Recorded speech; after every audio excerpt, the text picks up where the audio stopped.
दिन आप लोगों के समक्ष एक प्रश्न रखा गया था दोहे के रूप में, और कुछ व्याख्या भी की गई थी कि अजामिल के विषय में कहा जाता है कि उसने बेटे का ध्यान किया और बेटे का नाम लिया नारायण, और उसकी गति हो गई, वैकुंठ लोक गया। सिद्धांत कहता है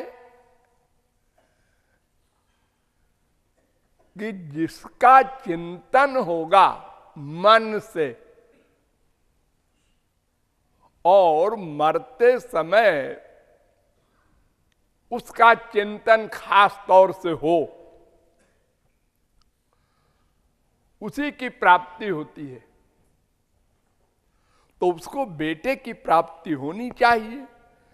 जैसे जड़ भरत को मरते समय हिरण का चिंतन हुआ तो मरने के बाद हिरण बने।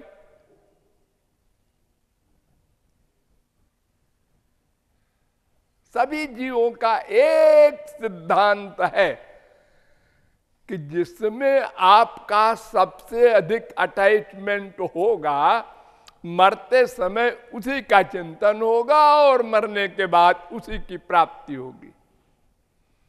हर ग्रंथ में ये फिलॉसफी लिखी है।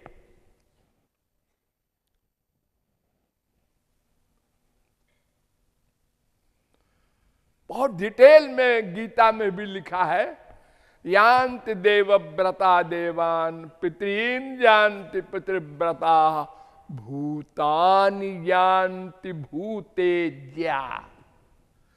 भूतानि माने जीवों से जो प्यार करते हैं, माँ बाप, बेटा, स्त्री, पति, पड़ोसी, किसी से, तो वो उन्हीं को प्राप्त होते हैं। भूतानि जानती, उन्हीं जीवों को प्राप्त होते हैं। और मद भक्ता यान्ति मामपि यान्ति मद्याजिनोपि माम। बार बार कहते हैं भगवान कि जो मुझ में मन लगाएगा, मुझसे ही भीनय, वो मेरे लोक में आएगा। फिर अजामिल का उद्धार क्यों हुआ? तो कृपालु कहता है लोग गलत बोलते हैं, उद्धार उसका बेटे के स्मरण करने से हुआ ही नहीं। किस्सा यूं है कि जब अजामिल के सामने जमदूत भी आए और विष्णु दूत भी आए, तो दोनों में शास्त्रार्थ हुआ। जैसे कोर्ट में दो पक्षों में वकील खड़े होकर के बहस करते हैं, ऐसे तो जमदूतों ने अपर धर्म का निरूपण किया, वर्णाश्रम धर्म का निरूपण किया, पाप पुण्य का निरूपण किया, ये दैहिक धर्म का। उसने तो पाप किए ही थे तमाम। और विष्णु दूतों ने भागवत धर्म का निरूपण किया कि कितना ही कोई पाप किए हो और जो भगवान का बन गया, तो उसके लिए भगवान का चैलेंज है, अहम त्वाम सर्व पापेभ्यो मोक्षयिष्यामि। मैं सब पाप माफ कर देता हूं जो मेरी शरण में आ जाए।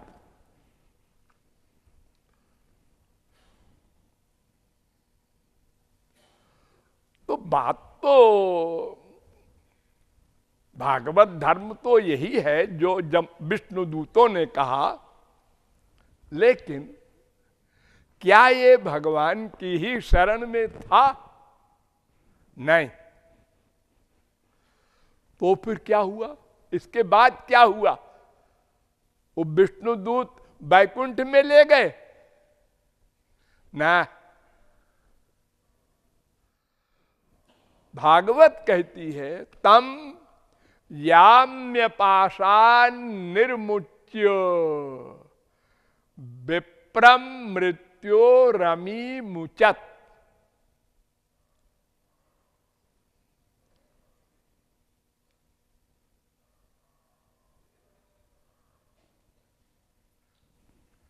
भागवत छठवें स्कंद के दूसरे अध्याय का 20वां श्लोक।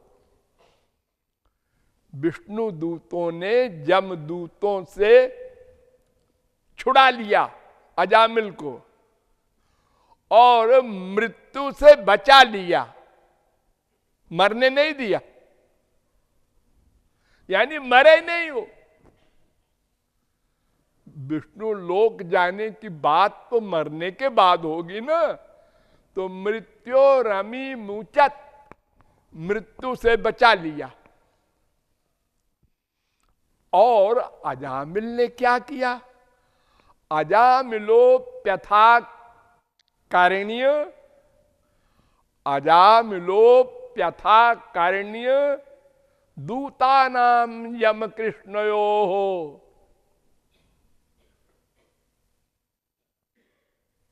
धर्मम भागवतम शुद्धम त्रैविध्यम च गुणाश्रयम।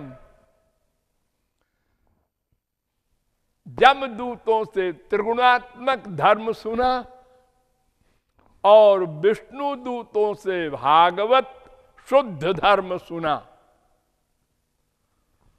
और सुन करके उसने निश्चय किया, अरे केवल भगवान के स्मरण से सारे पाप माफ हो जाते हैं। तो मैंने अनंत पाप किए मान लिया, सब माफ हो जाएंगे फिर तो। अरे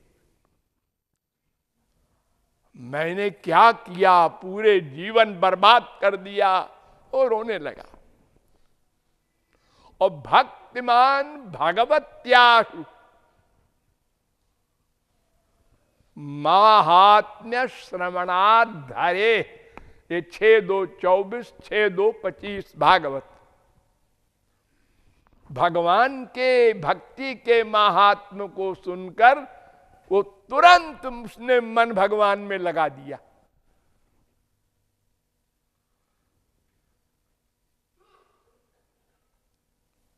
कि सब पाप माफ हो जाएगा, अभी सब बन जाएगी बात, अभी मरे नहीं हम।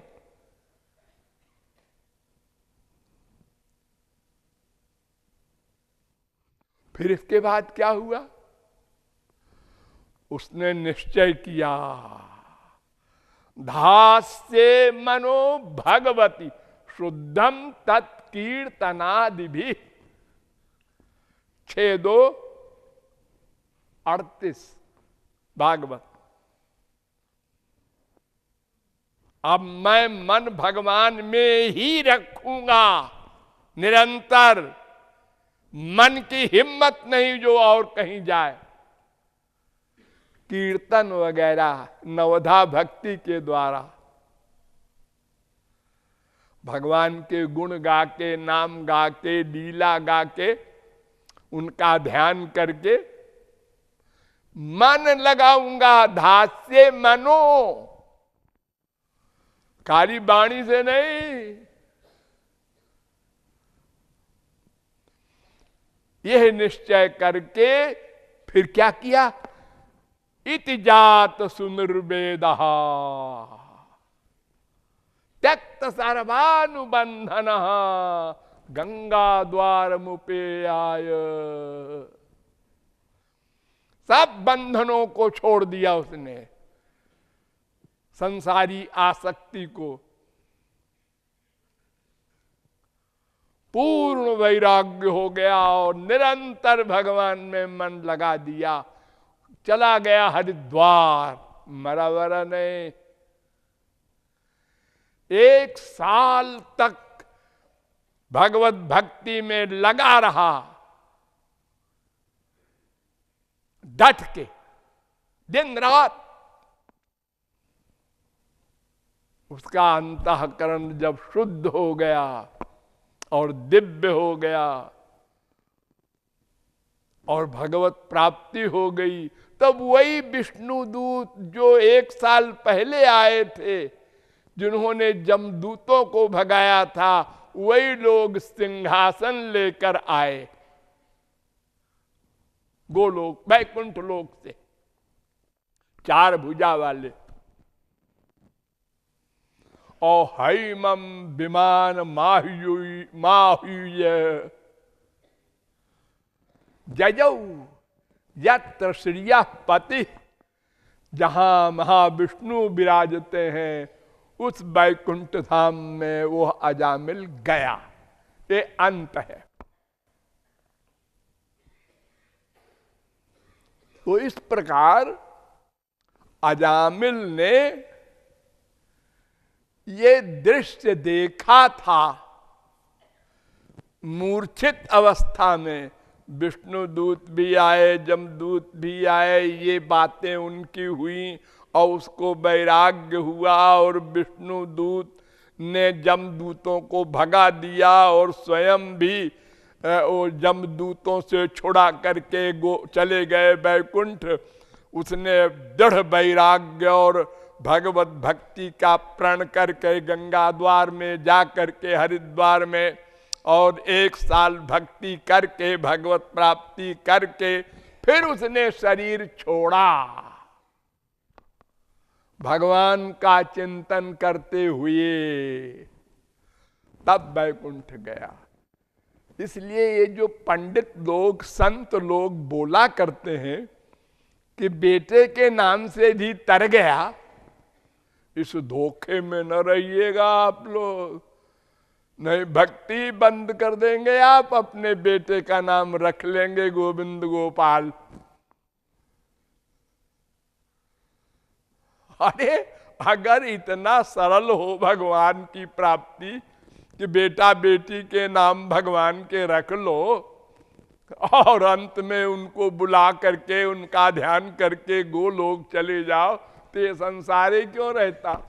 हमारी इंडिया में तो 99% लोग देवी देवता और भगवान के नाम रखते हैं अपने बाल बच्चों के। ठीक है, बाल बच्चों के नाम भगवान के होने से भगवान का नाम निकलता है, कुछ अच्छा ही है, मंगल है, लेकिन इससे भगवत प्राप्ति से कोई संबंध नहीं है। ये तो ऐसा है, नथिंग से समथिंग अच्छा है। हम गधा गधा की जगह राम राम कहें, श्याम श्याम कहें, ये तो अच्छा ही है। आज नहीं तो कल कुछ न कुछ भाव तो बनेगा ही भगवान का नाम लेने से। और अगर गधा गधा बोलेंगे तो गधे की भावना तो आएगी ही कुछ दिनों में। हम जो भी मुंह से बोलते हैं उसका भाव मन में बनता है, थोड़ा बहुत असर होता है। और अगर तत्वज्ञानी गुरु मिल गया और उसने सब पोस्टमार्टम करके समझा दिया, तब तो फिर रूप ध्यान का ही अभ्यास करेंगे कि भाई अब टाइम न खराब करे, गहरे में घुसे, ये उथले में नहीं मिलेगी भी हमको मोतियों की वो चीज जो समुद्र से मिलती है, वो नीचे होती है, ऊपर नहीं मिला करती है।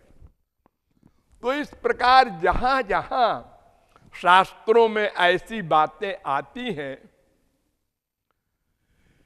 तो वहां पर 2 बात समझनी चाहिए। या तो उसके पूर्व जन्म के संस्कार भगवत प्राप्ति के निकट तक पहुंचे होंगे और मर गया होगा, थोड़ी सी कसर रह गई भगवत प्राप्ति में और मर गया। तो फिर जब जन्म होता है तो थोड़ा सा कुछ बहाना हो करके और गोलोक चला जाता है, थोड़ी साधना करके।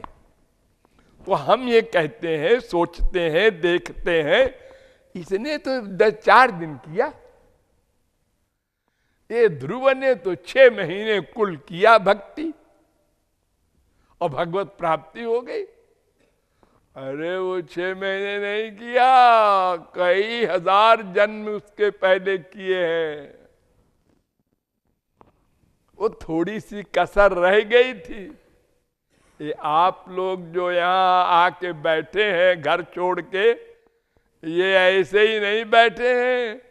तमाम जन्मों में आप लोगों ने साधना की है, गलत सही मिक्सचर की है। उसका फल भगवान ने दिया है कि आप लोग ठीक जगह पर आ गए, तत्व ज्ञान प्राप्त कर लिया, क्या करना है और करने की चेष्टा भी कर रहे हैं। तो अनेक जन्म संसिद्धि, ये एक जन्म की साधना नहीं होती। जन्मांतर सहस्रेषु तपो ध्यान समाधि भी नराणाम क्षीण पापानाम कृष्ण भक्ति प्रजायते।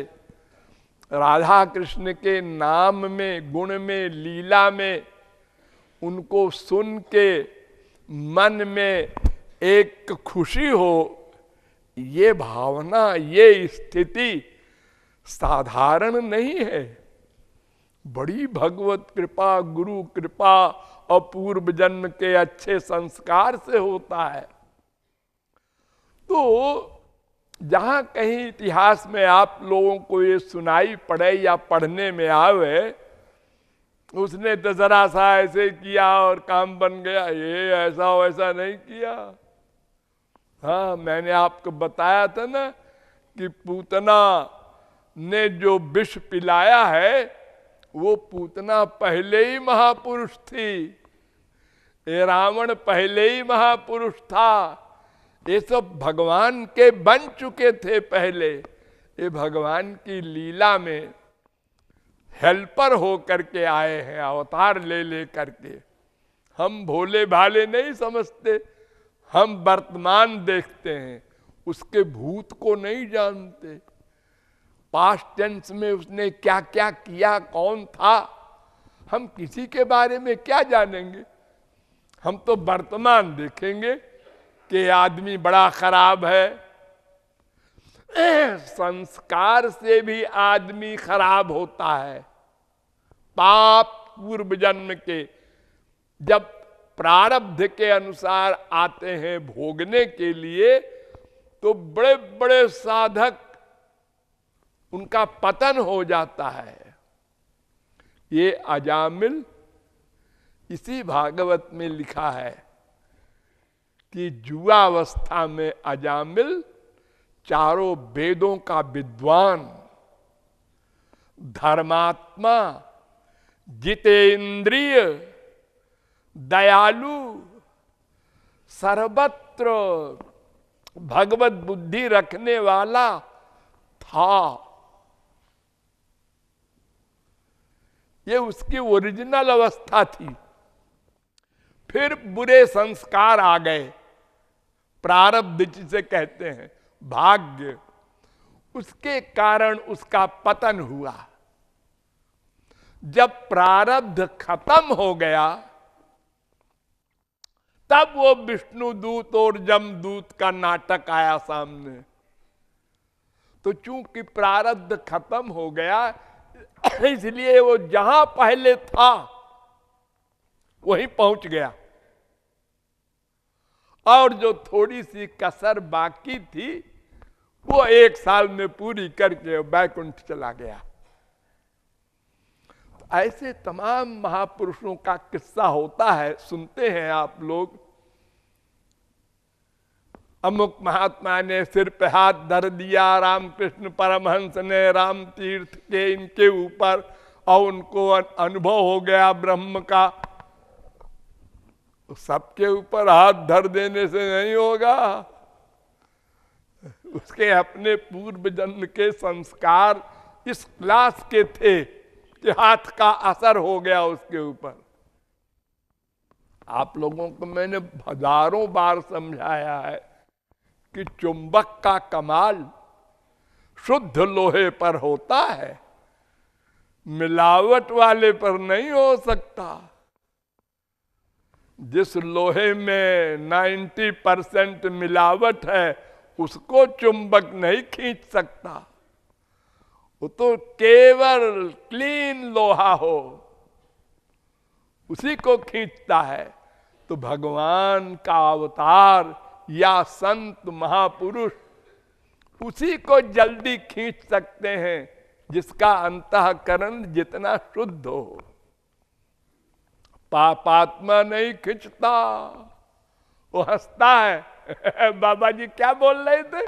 भगवान इन लोगों को और कोई काम नहीं है, मजाक बनाते हैं, खिल्ली उड़ाते हैं।